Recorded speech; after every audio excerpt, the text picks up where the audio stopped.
చర్చ వాస్తవం. ఏదైతే పవన్ కళ్యాణ్ గారితో కూడా మాట్లాడటం జరుగుతుంది.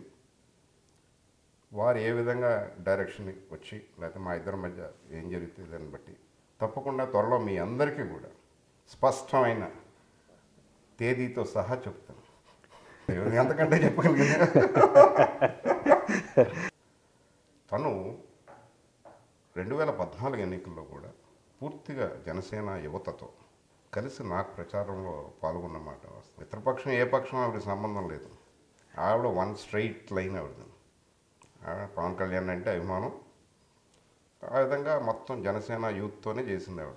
మీరు చూసుంటే భారతీయ జనతా పార్టీ కానీ తెలుగుదేశం కండువాలు చాలా తక్కువ సార్లు వేసుకుంది. ఇక్కడ జెండాలు ఏదైతే 2 జెండాలు ఉన్నాయో మా ఇంటి దగ్గర ఓపెన్గా ఉంటాయి. డే 1 నుంచి ఇప్పుడు వరకు ఉన్నాయి. కాబట్టి అలాగే ఇవాళ ఏవైతే మేము మా ఒకటే అమ్మాయి నాకు పూర్తిగా స్థిరపడింది, బ్రహ్మాండంగా స్థిరపడింది, పూర్తిగా కాదు.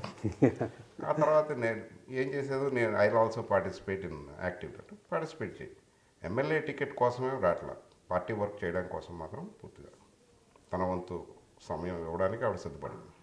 వస్తున్న మాట అది. ఆయన పవన్ కళ్యాణ్ ఏదైతే జనసేన అధ్యక్షుడు ఆయన ఇవ్వడం లేకపోవడం అనేది ఆయన యొక్క ప్రిరాగేటివ్. ఈవిడైతే అడగదు, అది మాత్రం వాస్తవం. ఒక కారణం అదే ఒక కారణం కాదని నేను దానికేం సంశయించట్లా. దాంతోపాటు వ్యవస్థాగతంగా కూడా ఇవాళ కన్నా లక్ష్మణ్ గారు వచ్చిన తర్వాత కూడా వ్యవస్థాగతంగా ఏ విధంగా చేశారు. ఇవాళ మనం మోసం చేసుకుంటే కమిటీలు వేసేసామంటున్నారు, మనుషులు కనపడరు. మనం మోసం చేసుకుంటే ఎట్లా? ఒక పటిష్టమైన పార్టీ ఇవాళ దేశంలోనే, దేశం ఏంటి ప్రపంచంలోనే ఇంత సుపరిపాలన ఇస్తున్న నాయకత్వం పైన ఉండగా మనం ఈ రాష్ట్రంలో ఏ విధంగా మసులుకుంటున్నాం అనేది కూడా ఆలోచించుకోవాలి.